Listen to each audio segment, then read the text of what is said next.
Section 3. You will hear two urban planning students, called Carla and Rob, discussing their presentation on cities built by the sea, following instructions from their tutor. First, you have some time to look at questions 21 to 25.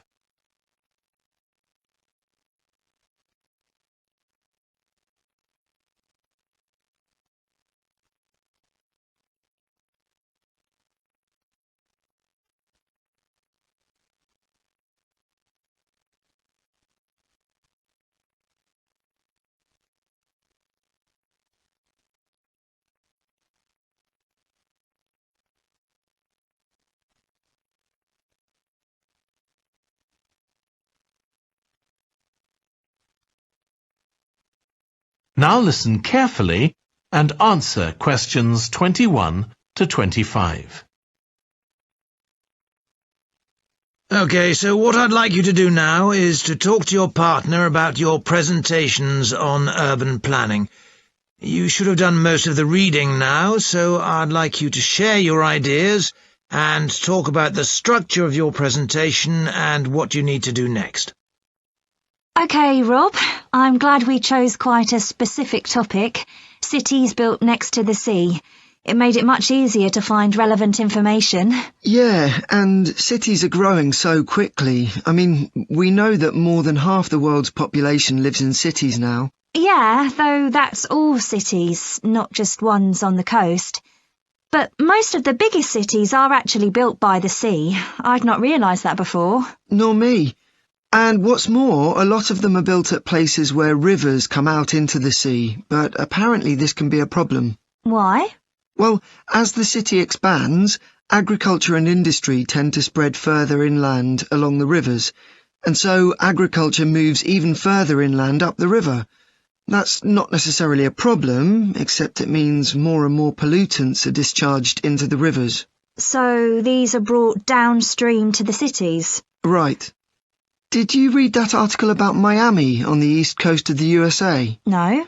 Well, apparently back in the 1950s, they built channels to drain away the water in case of flooding. Sounds sensible. Yeah, they spent quite a lot of money on them, but what they didn't take into account was global warming. So they built the drainage channels too close to sea level, and now sea levels are rising, they're more or less useless.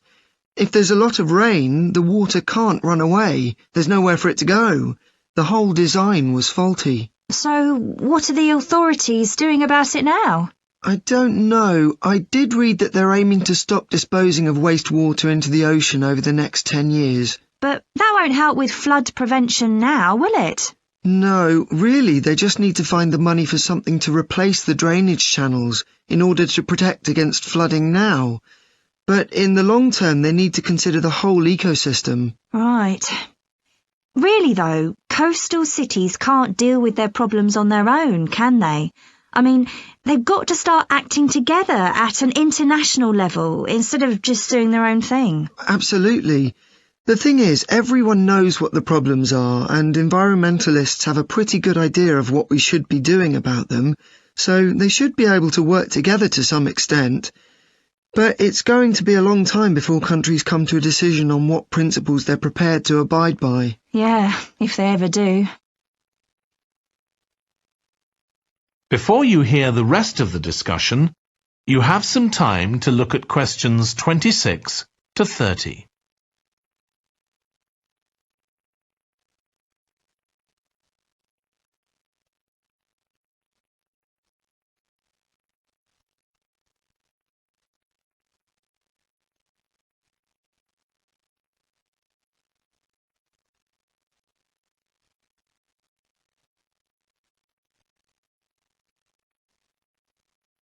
Now listen and answer questions 26 to 30.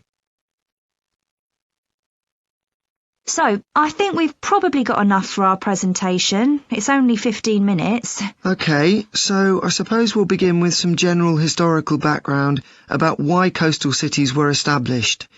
But we don't want to spend too long on that. The other students will already know a bit about it. It's all to do with communications and so on. Yes.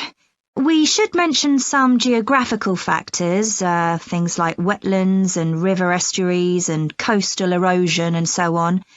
We could have some maps of different cities with these features marked. On a handout, you mean? Or some slides everyone can see? Yeah, that'd be better. It'd be good to go into past mistakes in a bit more detail. Did you read that case study of the problems there were in New Orleans with flooding a few years ago? Yes, we could use that as the basis for that part of the talk. I don't think the other students will have read it, but they'll remember hearing about the flooding at the time. Okay. So that's probably enough background. So then we'll go on to talk about what action's been taken to deal with the problems of coastal cities. Okay.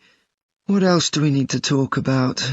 Maybe something on future risks, looking more at the long term if populations continue to grow? Yeah, we'll need to do a bit of work there. I haven't got much information, have you? No, we'll need to look at some websites. Shouldn't take too long. Okay. And I think we should end by talking about international implications. Maybe we could ask people in the audience. We've got people from quite a lot of different places. That'd be interesting, if we have time, yes. So now, shall we go on? That is the end of section 3.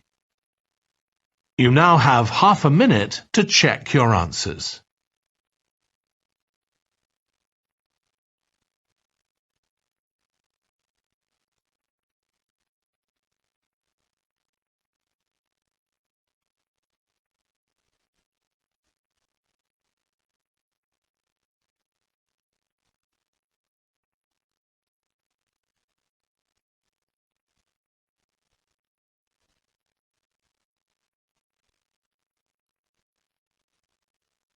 Now turn to section 4.